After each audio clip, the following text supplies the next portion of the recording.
नाज़रीन तहां खे ही बैकग्राउंड में जेका ख़ूबसूरत बिल्डिंग या चवां हेरिटेज बिल्डिंग नज़र अची रही है इन जी हिस्ट्री तहां खे ॿुधायां। पहिरियां तहां खे प्री पाकिस्तान हिस्ट्री ॿुधायां, उन खां पोइ तहां खे पोस्ट पाकिस्तान हिस्ट्री ॿुधायां। प्री पाकिस्तान हिस्ट्री में जेकॾहिं ॻाल्हि कजे त हिन जो स्टोन कॾहिं रखियो वियो त उहो तव्हांखे ॿुधायां 1898 में ब्रिटिश गवर्नमेंट, जॾहिं ब्रिटिश जी गवर्नमेंट हुई तॾहिं जेको आहे उहो सिविल हॉस्पिटल जो स्टोन पियो ऐं सिविल हॉस्पिटल जेका आहे उहा बिल्ड थी। ऐं इहा छो थी, छो जो उन टाइम ते प्लेग नाले जी हिकु बीमारी हुई जेका कुअनि जे ज़रिए फैलिजी रही हुई। त उन टाइम ते उनजी थर्ड वेव हुई ऐं 20 सालनि खां हली रही हुई। उन टाइम ते सिविल हॉस्पिटल जो स्टोन पियो ऐं उन खां अलावा उन टाइम ते साउथ एशिया में मिलियंस ऑफ पीपल जेके आहिनि उन्हनि जी डेथ थी रही हुई सिर्फ़ु प्लेग बीमारी सां। ऐं उन खां पोइ जेकॾहिं आउं तव्हांखे पोस्ट हिस्ट्री जेका सिविल हॉस्पिटल जी तव्हांखे ॿुधायां त इहा ॻाल्हि शुरू थिए थी 1960 खां, जॾहिं डॉक्टर रुथ फाओ जेका आहे उहा पाकिस्तान आई हुई and she is from German ऐं जर्मन हुई ऐं जर्मनी मां आयल हुई।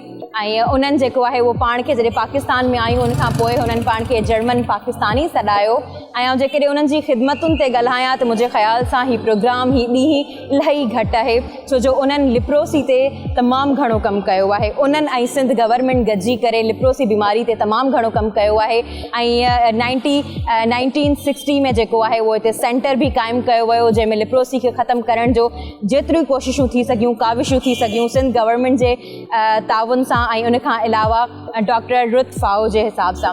ऐं उन खां अलावा जेकॾहिं मां तव्हांखे उन्हनि जे बारे में ॿुधायां त उन्हनि जी कोशिशुनि ऐं काविशुनि जी वजह सां 1996 में जेको आहे उहो वर्ल्ड हेल्थ ऑर्गेनाइज़ेशन जेका आहे उनजी तरफ़ खां जेको आहे उहो पाकिस्तान खे रिकग्निशन मिली त लिप्रोसी जेका बीमारी आहे उहा सभ खां पहिरीं पाकिस्तान में ख़तमु थी आहे।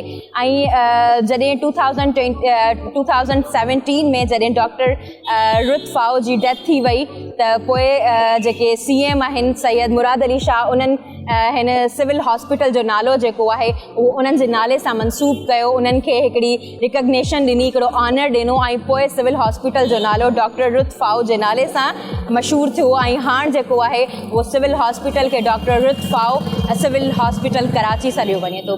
नाज़रीन जी ही प्रोग्राम हेल्थ इशूज़ आहे। असां हिन ते हेल्थ जे बारे में ॻाल्हाईंदासीं, मुख़्तलिफ़ महिमाननि सां अव्हांजो जेको आहे उहो इंट्रोडक्शन कराईंदासीं, मुख़्तलिफ़ महिमाननि सां असां गुफ़्तगू कंदासीं जंहिंमें अव्हांखे काफ़ी इंफॉर्मेशन मिलंदी त ही प्रोग्राम ॾिसणु न विसारींदा। हलूं था